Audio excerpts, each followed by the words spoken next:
This doctor said, feed her white bread and red meat, no fiber, that'll help the bowel movements, and then just come back. So, but one of the things that really struck me, and even though it was scary, at the same time it was consoling, was that symptoms are your body trying to heal. So it's not like this is the end of the world, I have a symptom. No, this is your body doing what it's supposed to do, actually. I think February, her calprotectin was perfect, and March blood work came back, everything, because we were doing blood work like every month, and so we saw it improve every month. But her CRP, I would say in 2 months, was normal again. And I remember I'm like, okay, like she's got energy, she's eating more, she has an appetite again.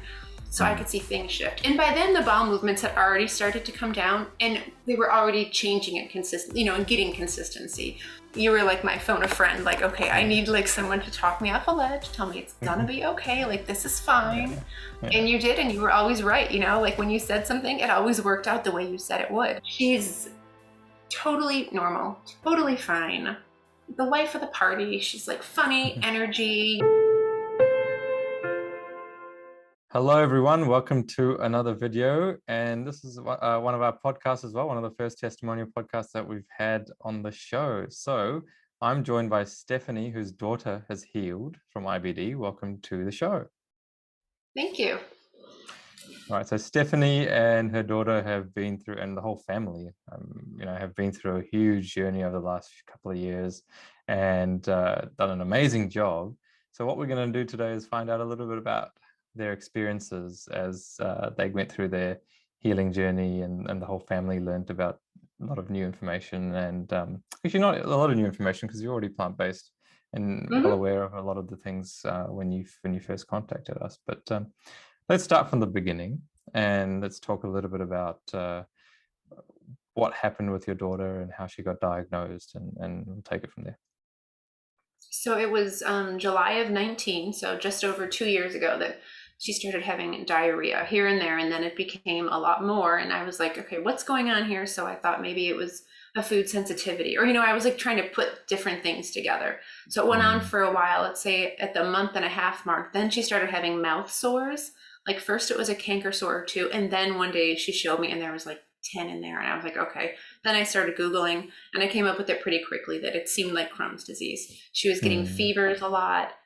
And then one day she came home from school and she went to sleep on the couch at like 4 o'clock. And when your kid does that, like we knew something was wrong, and that really worried us. But I had a bad feeling it was Crohn's disease. So took her to the pediatrician, and then he did some blood work that showed she had a marker for it. There's a test here in the United States that will show ulcerative colitis or Crohn's disease, if either, showed Crohn's disease. And then also her blood work was like, her CRP was like 31, I think, like her protein, everything was like way off, way bad. So the doctor's like, right away, you need to get her in with a GI doctor. So we saw one who, of course, wanted her in for every procedure under the sun before he would even explain what was going on. I'm like, this is she was 7. This is my 7-year-old.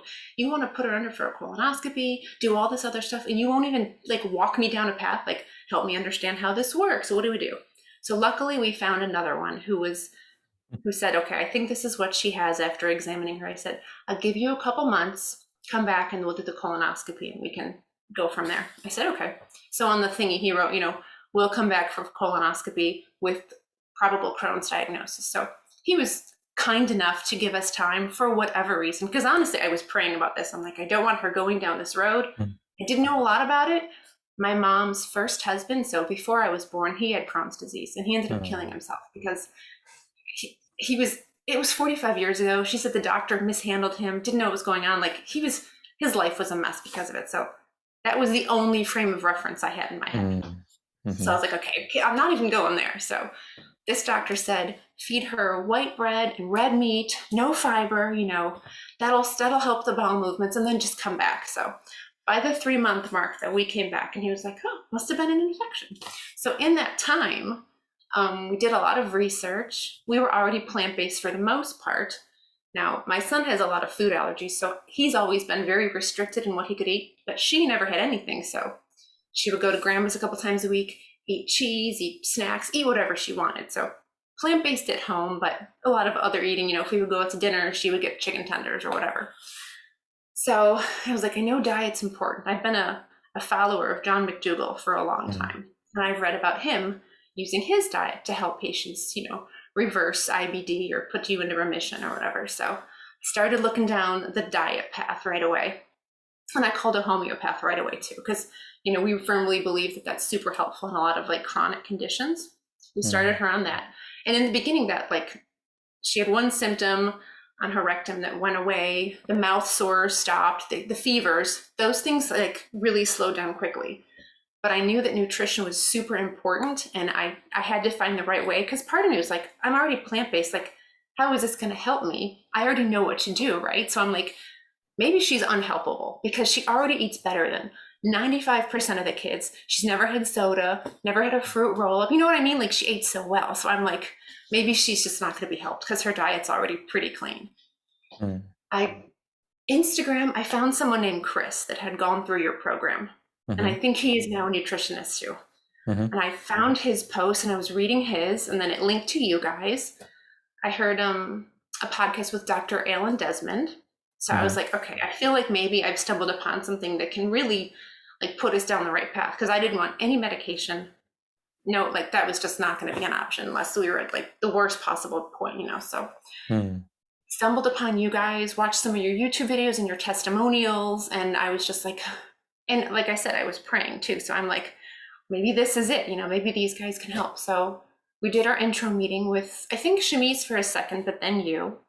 And I Mm. know you said, with kids, it's hard. So I was like, I know it's hard Mm. to change a kid's eating, when they're used to being free. Mm. We started down the path. I think we started the diet on like October 11th or something of 2019. Mm. Mm-hmm. So that's where we started. Okay, And fantastic. it was interesting. Yeah. So yeah, of course it's hard, and when you're dealing with minors and trying to think about how to get around the medication situation and the eating situation and all those kind of things, it does Right. make it a lot tricky. But as you guys have proven, it's not impossible. And No? if you have the commitment and the discipline and the understanding which your daughter managed to get, she understood that she Mhm. didn't want to feel bad. Right. So she did understand that she needed to make some changes, and she was able to do that. Let's just talk through some of the symptoms that she was experiencing before we Mhm. go through the healing process and how she was able to Sure. overcome them.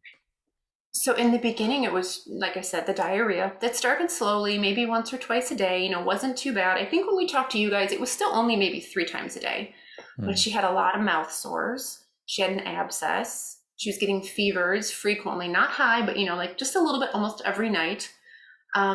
She was really, really tired, like uncharacteristically so for an energetic child. Like it was like all of a sudden a switch flipped and her body was like, I just can't do this anymore.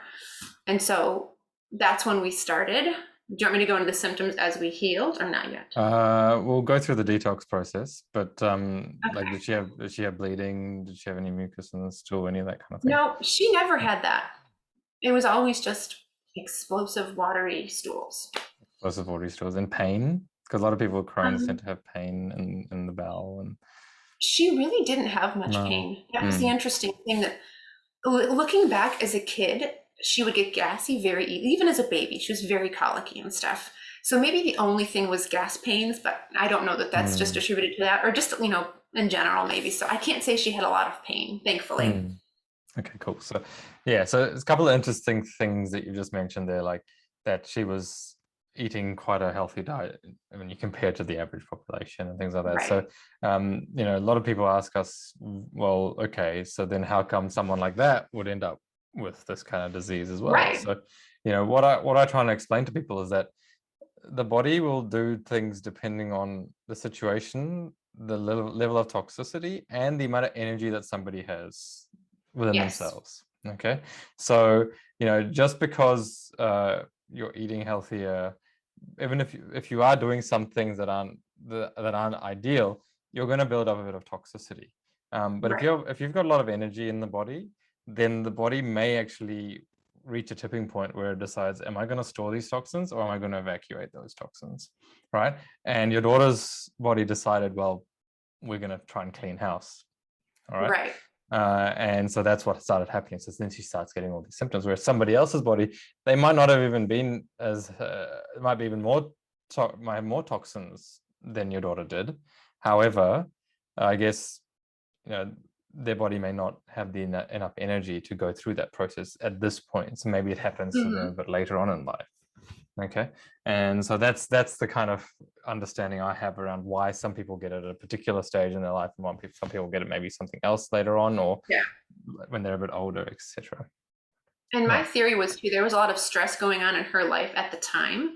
So I think that may have just like been the straw that broke the camel's back, you know? Stress is such a huge thing, and we're going to talk about this because it was a big Yeah. part of your journey as well, not only Yeah. for your daughter, but for you as well, to try and For get me. through that. I mean, you know, Yes. I think it is important that we talk about that, because as a parent, no one likes to see their kids going through anything like that. So, you know, I think at some point when we talk about your experience of it, we should discuss how you Hmm. dealt with some of the stress that comes with it.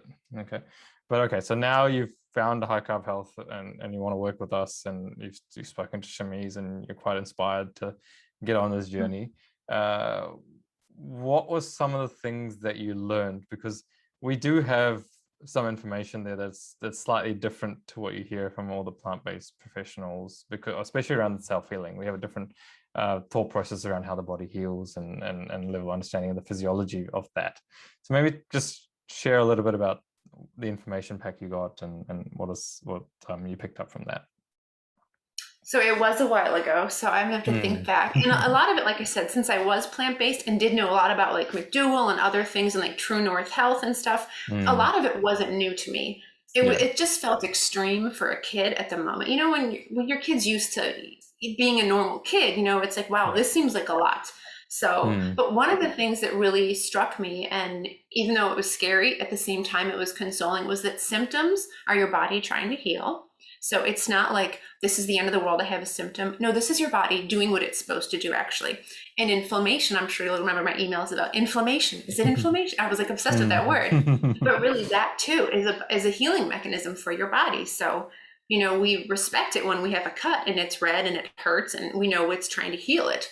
But when it's internal inflammation, we think of it in a whole different way. But really, it's a similar process. So Yeah. those were things that I was like, I thought I knew, but I really had no appreciation for that, you know?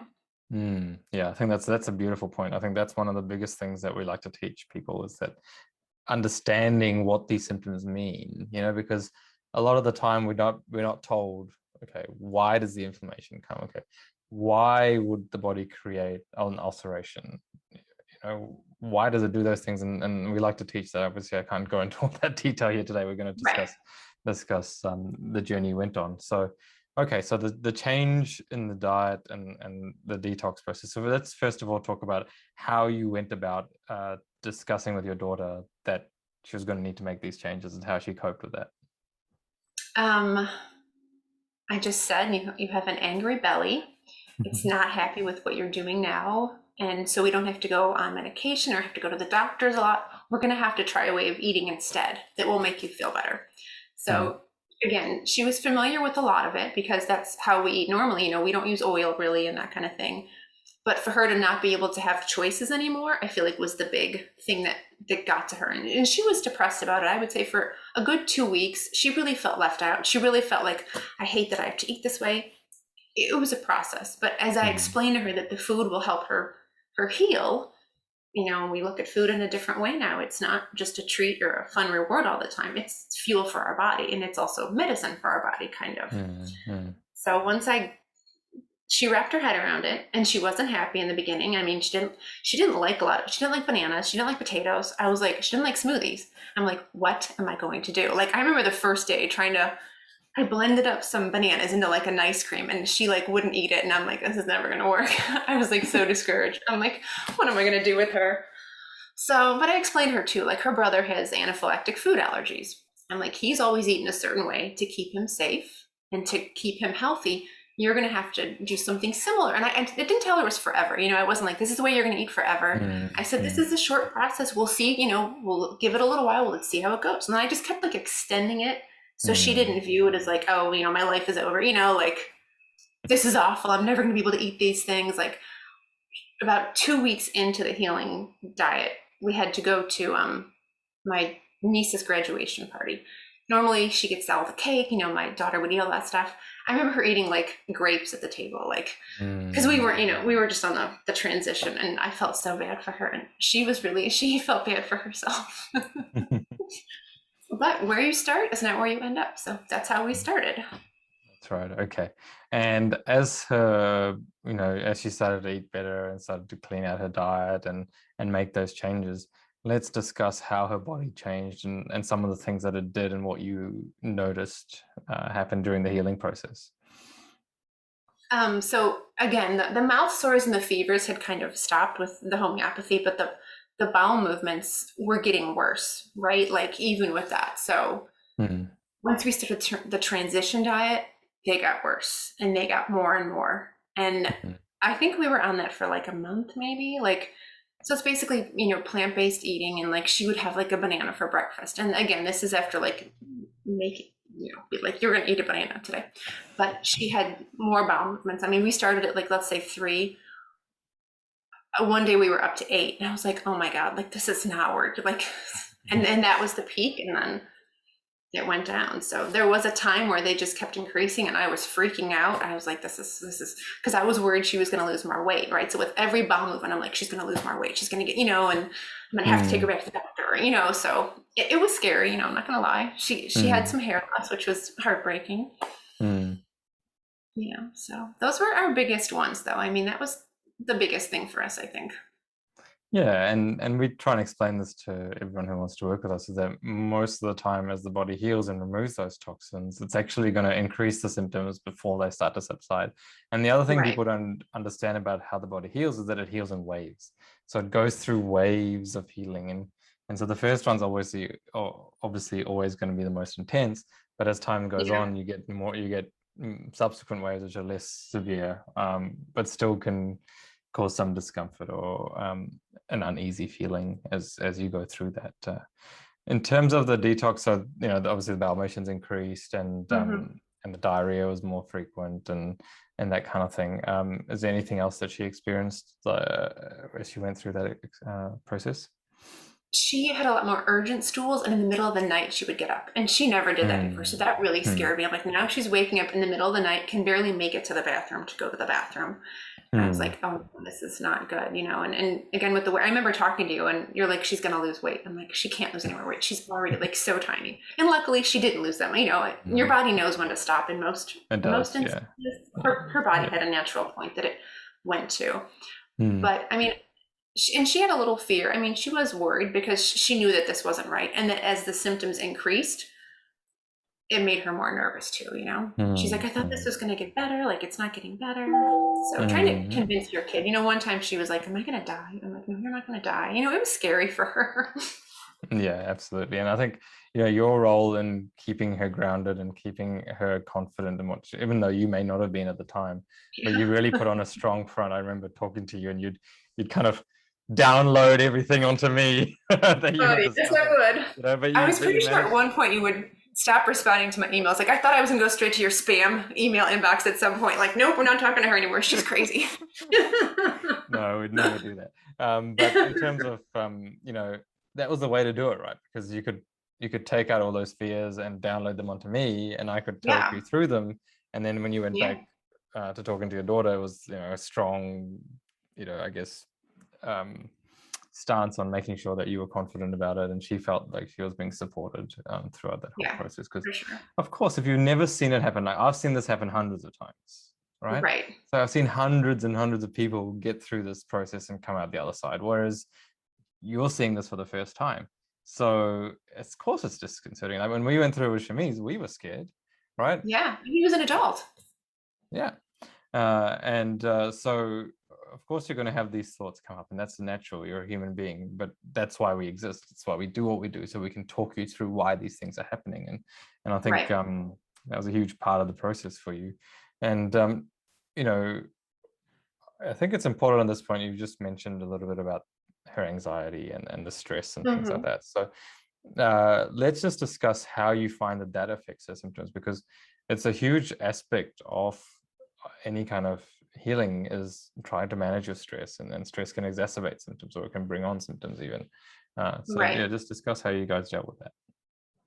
So that I found really challenging, because how do you get a kid to not worry about things? She's already, we both have anxiety, right, on both sides of our family. So she comes by it naturally, unfortunately. Mm, She's mm, lived with a brother who's had anaphylactic food allergies all his life. So that's been on her. I mean, she's an anxious person by nature, unfortunately. So mm, I was like, how can I get a kid to like, so we bought her a dog. So I know pets are so healthy, right? They're so good for you. I never mm, wanted pets. I'm like, this will, and it really did help her. It was like her baby. We bought it as a puppy. And so mm, that I feel like was a big part. Like, it would sleep with her at night, and just focusing her energy on that. And just, mhm, that those good vibes, I mean, that you get from a pet mm, that loves you and stuff. And honestly, just always us reassuring her, like, this is going to be okay. You're going to be like, you can trust us. We're not going to let anything happen to you. So just like, mm, as a parent, telling her as much as possible, like, you're okay. You're okay. And when your parents tell you that and you trust them, as a kid, it's almost like you've got blind, right? You're just following them blindly. So that was mm. helpful. And we tried to do some like, some breathing and just some relaxation. Yeah, I think it might be interesting to also discuss some of the foods that you found worked well for her. So maybe other parents Mhm. who are watching this may use that as some tips, because yeah, it's not easy when someone's, how old was she? Maybe 8 years old at the time, 7 or 8. She was 7. Seven. Yeah, She had 7 when not you tried. started. Yeah, yeah.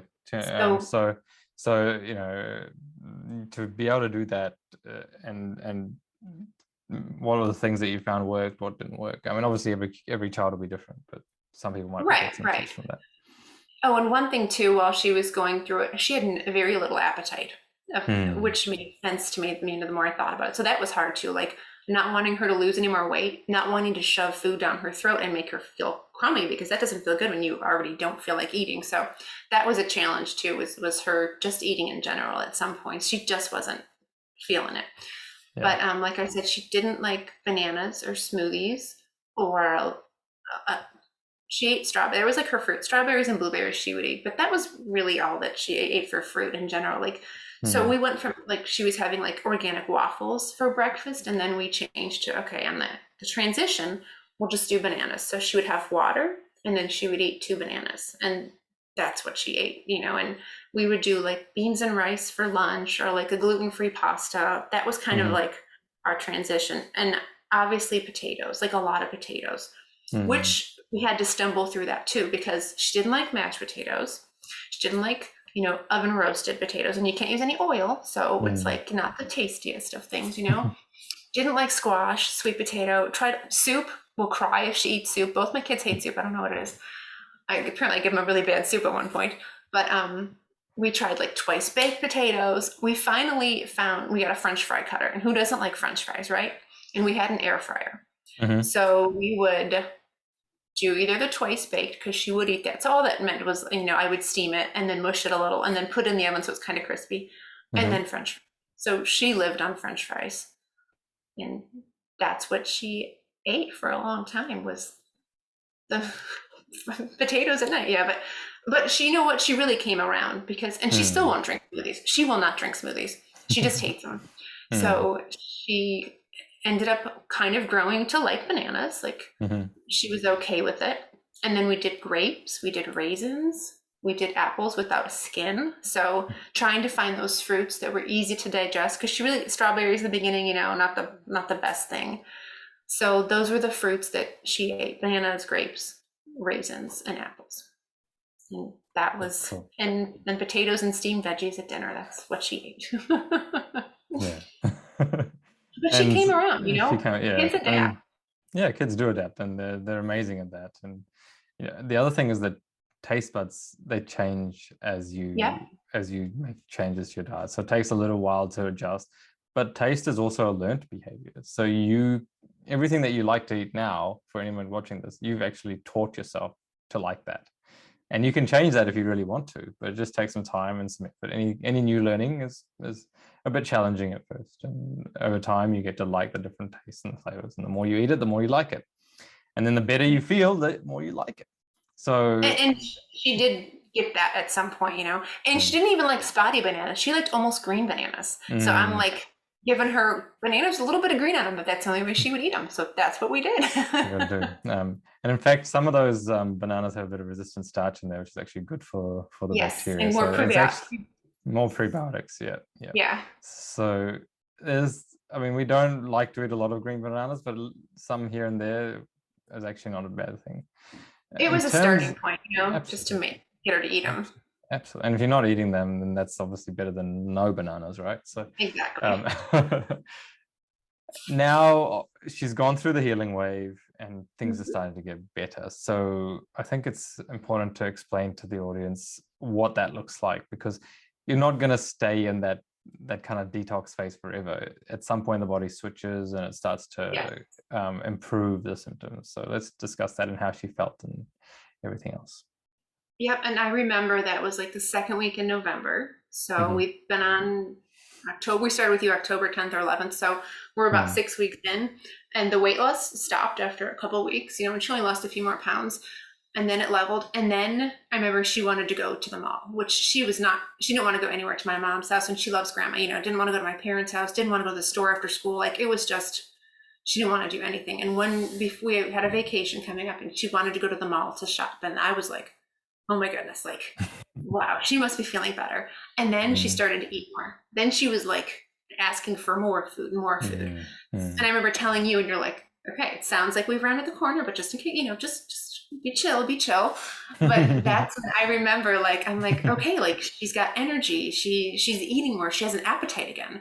So I Mm. could see things shift. And by then the bowel movements had already started to come down and they were already changing it consistent, and getting consistency. So Mm. I don't want to like gloss over that either, because of course, like that's what everyone's measuring, right? That's the most outward symptom of this. So when you're on Yes. 8 a day, you're like, oh my God. And then I know some people have a lot more.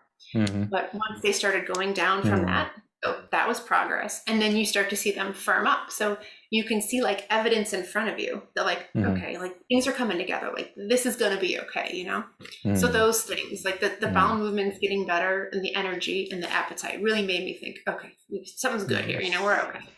Yes, there are several indicators that tell me that someone may be turning the corner or coming off a healing wave, and increased appetite is a big one, because what Yeah. happens with IBD is that because the bowel is inflamed for a period of time, the absorption of nutrients is limited. And so when someone starts to get better and you start absorbing the nutrients again, the body will suddenly ask for more, because it's sudden, it's going, all right, let's go. We're starting to absorb some nutrients now. Let's get more Right. more food and let's start building back up. So that's a huge part of the healing phase. And so anyone who's healing, when you start seeing your appetite increase, you may be heading in the right direction now. So okay, so Yeah. the bowel motions start getting better, appetite starts increasing, and yeah, energy starts getting better. Let's carry on Mhm. from there.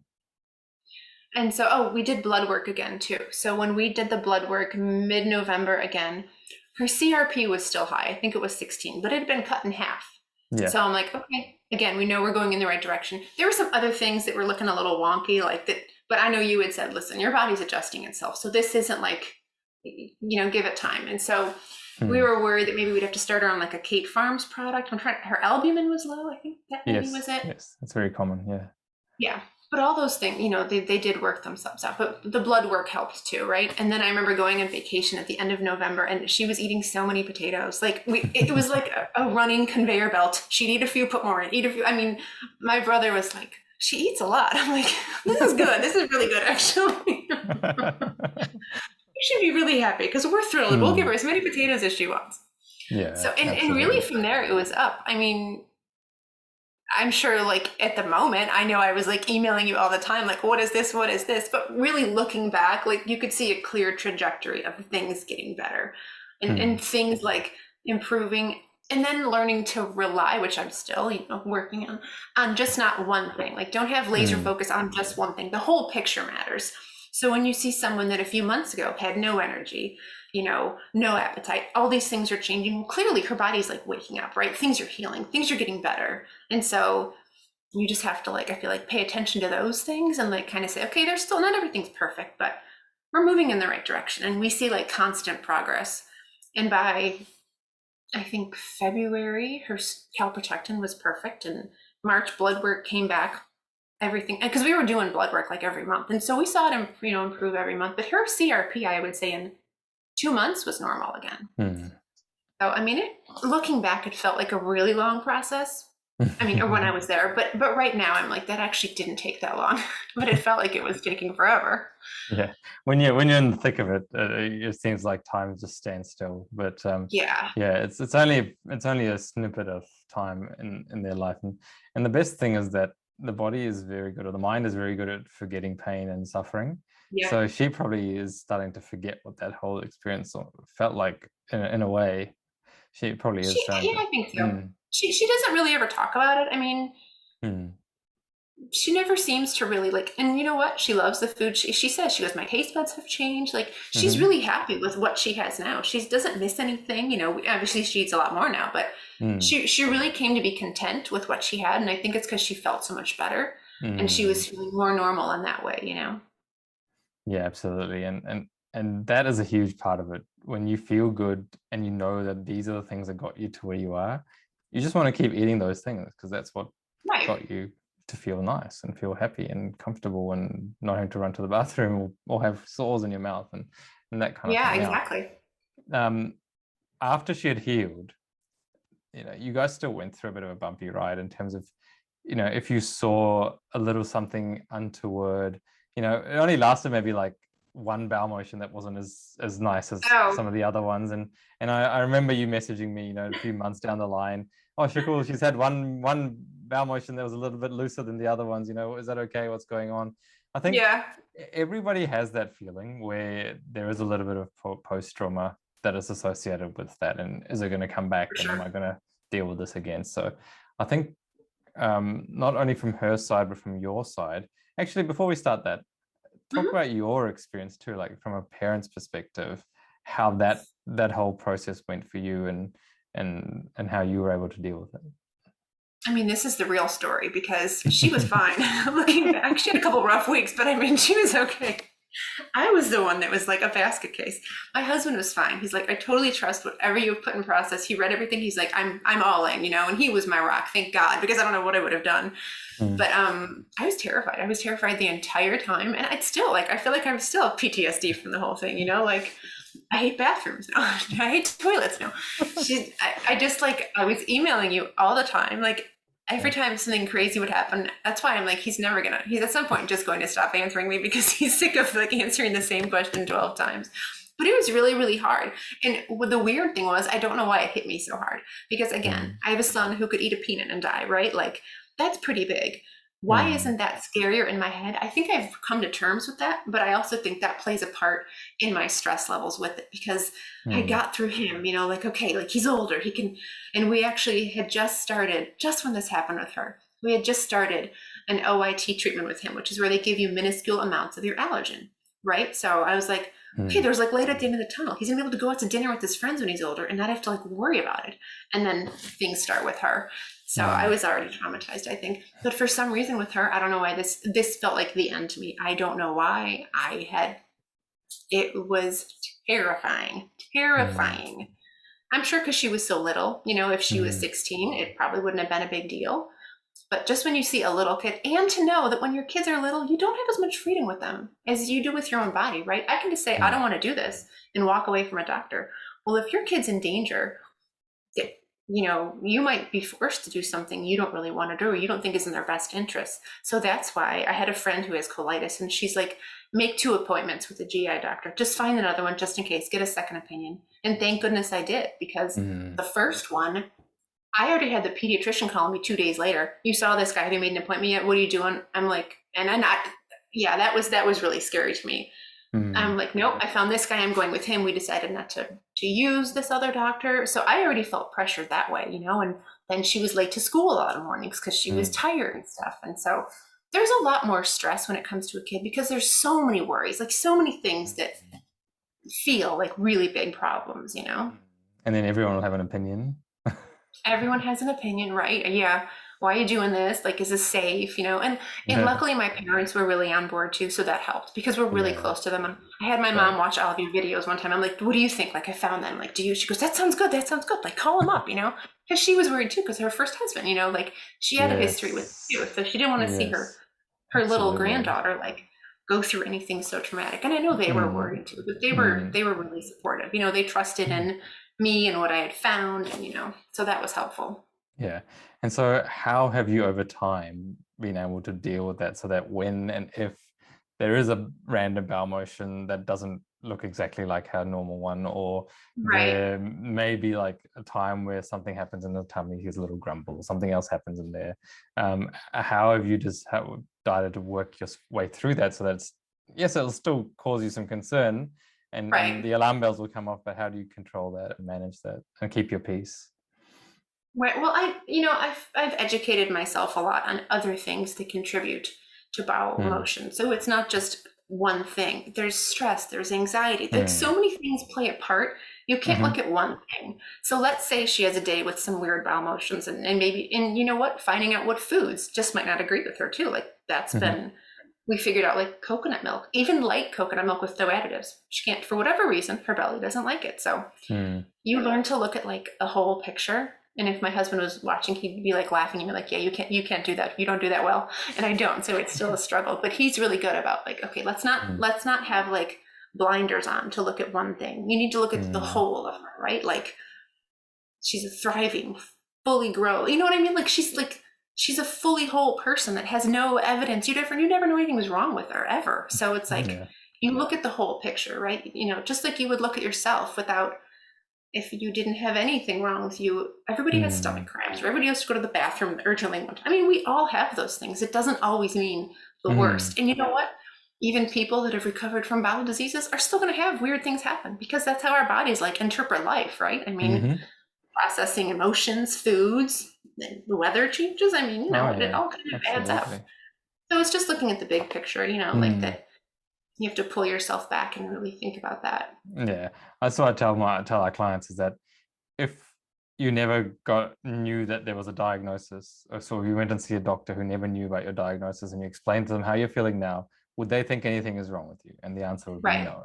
Okay. Right. And the second thing is, yeah, if you do have a freak out moment, you always got us. You can always Oh, email and every once in a while you'll hear from me, like maybe like a random thing. I'll still email you. I haven't lost your email address yet. Don't worry. But really, like I feel like I couldn't have gotten through it without you, because Yeah, I was like you were like my phone a friend. Like, okay, I yeah, need like someone to talk me off a ledge, tell me it's gonna be okay. Like this is fine. yeah, yeah. And you did, and you were always right. Like when you said something, it always worked out the way you said it would. So because Mm, really in the beginning I was like, why should I pay anyone to do what I kind of already can figure out, right? Like I said, I know a lot about nutrition. With my other kid, I had to educate myself years ago. So I mm, thought, I know a lot about this. Like, why can't I just do this by myself? And so I probably could have with the figured out the food. But even reading David Klein's book, I was like, this just feels like a lot. Like for myself, maybe I would have tried it, but with the kid who's growing mm, still and we have other things to think about, like I don't feel mm, like I could have done it without you, like already having the experience of, like you said, hundreds of people, and mm, knowing what works, what doesn't work, try this, try that. That was like invaluable to me, because at mm, first I was like, I don't need it, or I'm like, maybe it's not going to work for her because she already eats healthy, so maybe it's just not it. But it mm. worked, even though I kept telling myself it's not going to work, it's not going to work, because I'm just a pessimist. Thank goodness she didn't have my attitude, right? Or we'd be in a whole different place. But on the outside, I was like, it's working, it's fine, everything's good. Yeah, so So maybe your outfit, was like yeah. invaluable. Oh no, we're very optimistic, and people ask us, oh, how do you know that everyone's going to get better or everyone's going to heal it? Can you guarantee that? I said, no, of course not. But if I go into speaking with a client not thinking that they're going to get better, what's the point of me doing what I'm doing, right? Right. And so the vast majority of our clients get better, and from all sorts of different backgrounds, all sorts of different conditions, different severities of conditions, different ages, as you're Right. kind of pointing out now, like, started at 7 and yeah, she's all right. And she's 10 now, isn't she? Yeah, she'll be 10. So 10 this month, how exciting. So it's just amazing. Just before we move on to how our life is like now, Mm-hmm. can you just explain to everyone a little bit about the support? Because you've talked a little bit about that, and what does that look like, and how does that help in the overall scheme of things? Well, again, it was like invaluable. I could not have done it without it. And I'm not just saying this because I really could not have done it without it. There was like the weekly calls in the beginning, right? I think every week. Every week. And then, as things got better, we moved out to monthly, but I could email you whenever I wanted. Like, you always responded. I could send you pictures. I could, like crazy things, ask you like the craziest questions. And I remember one time, like, being like, I need to talk like right now, like I'm freaking out. And I think you were in the car with Shamiz and you guys Skyped me or whatever. And like, it's okay, like calm down and everything. It's just so embarrassing now. But I mean, really, like there were times when I was like, I can't do this. I'm going to freak out. But you were like always there to be like the voice of reason, like, this is okay. This is actually good. Or this is right where she's supposed to be. Or, okay, let's watch this. If it happened, if this changes, we'll talk about it, but you were always like so level-headed. And when someone has seen, right, like when you go to a professional, you expect them to know what they're doing and what they're talking about. You're not going to have your car worked on by someone who's done 2 cars like for a friend. You go to someone who knows what they're doing because that's their expertise and that's what they do, and they've seen like how many different scenarios play out. So you having that knowledge and like knowing that was like, it wouldn't have been possible, I feel like, without it. Because nutrition, I feel like that's super important, like to set things up for the future too, right? Like, oh, absolutely. Yeah. And the biggest part of that is that as a child, what you do in nutrition wise and health wise in your early years plays a big role in what happens to you later on as well. So getting it right earlier on and not having her deal with inflammatory situations. If she starts on these medications at 7, what's going to happen in 20, 30 years? We don't have the research. We don't know what could occur later on down the track, so. And that was important. if she was 20 or 30, it'd be a different story. But if you're 7 going up, what's 16 going to look like for that person? Like, I just couldn't do that. Like, I couldn't go down that path because I just felt like I knew it wasn't right. I mean, and these doctors can be like, oh, sometimes it works, sometimes they have to change medic. They don't know either. It's a bad thing. They really don't know. It's just a crapshoot with each person, I feel like, Yeah, I know. Okay, so in terms of how she's doing now, so it's been well over a year and a half now since you finished on the program, right? Yeah. It's been a year and a half since you finished on the program. So how is her life now? She's almost 10 years old. Let's just talk about how she's doing and how she's coping. Oh, and I forgot. Oh, yeah, I forgot to mention the juices. Remember? Oh, yes. We tried a beet juice like once or twice, and she was like gonna throw up. It was so bad. So we switched to like a sweeter juice, and we just did it, like in the mornings or whatever. So that she was fine with. And when we still do the same juice today, everybody gets greens around here and fruit. Yeah. So for her, since she won't drink smoothies, she gets her juice, and I do smoothies for everybody else. But she's totally normal, totally fine. The life of the party. She's like funny, energy, it was summertime here, right? So her and her friends would be in the pool for literally 4 or 5 hours at a time. I mean, she's just, when we go on bike rides when it's cooler, we'll do 10-mile bike rides with her. Now, it takes her a little longer. She's got little legs still, so, that's a little harder for her. But, she has, there's no issue with her energy at all. She likes the food that she eats, and it's funny because I'll feel bad for her sometimes. I'll remember the days where, she could eat whatever she wanted. We could go somewhere and she could get a cupcake if she wanted to, because I wasn't so strict about the plant-based thing, when we were out. My husband's like, why do you feel bad for her? She doesn't feel bad for herself. She's totally happy. Like, she could care less. Yeah. And so she's if we didn't know what happened, you would never know anything was wrong with her. And more than likely, if you went to a mall or somewhere and there was a shop with a cupcake and you asked her whether she wanted to eat it, she'd probably say, no, Mom, I don't really feel like that. She probably would say that. No, yeah. She's like, no, I know it's not good for me. So and she'll tease me, if I eat something out that's, maybe not healthy. She's like, oh, I'm a healthier person than you. I'm like, oh Lord, I've created a monster. Yeah. But she has her own that she likes now, that she's totally content with. Fantastic. All right. Well, I think, so proud of you guys. I'm so happy for you guys because, this is why we do it, to get people to a place where they can get on with their lives and not have to stress about their health condition, things like that. So what I do at the end of each of these videos is ask our clients to give some advice. So there's not that many parents who've come on and shared their journey. We've helped quite a few young kids, but not everyone wants to come on and share their story, which is totally acceptable and understandable. So I guess in terms of some advice for parents and other people out there who are struggling with IBD, what would you tell them, and you know, what would you say?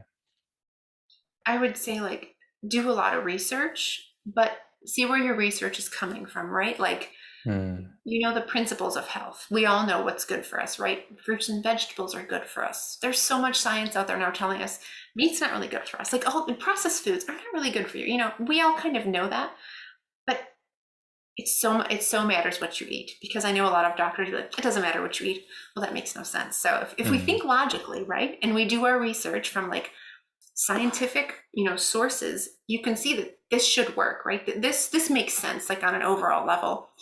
And mm, then just like really go with your gut, because I don't think any parent wants their kids on these are really strong drugs, you know, mm, biologic immunosuppressants.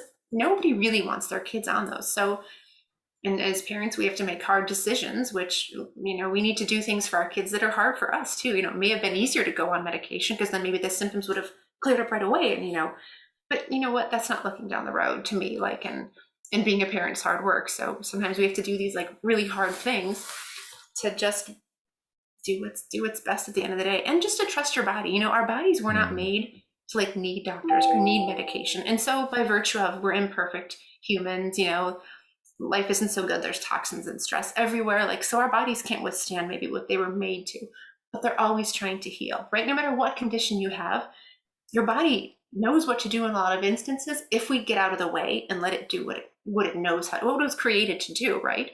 So if we trust in that, I feel like then you kind of have a whole new lease on life. Like women giving birth, right?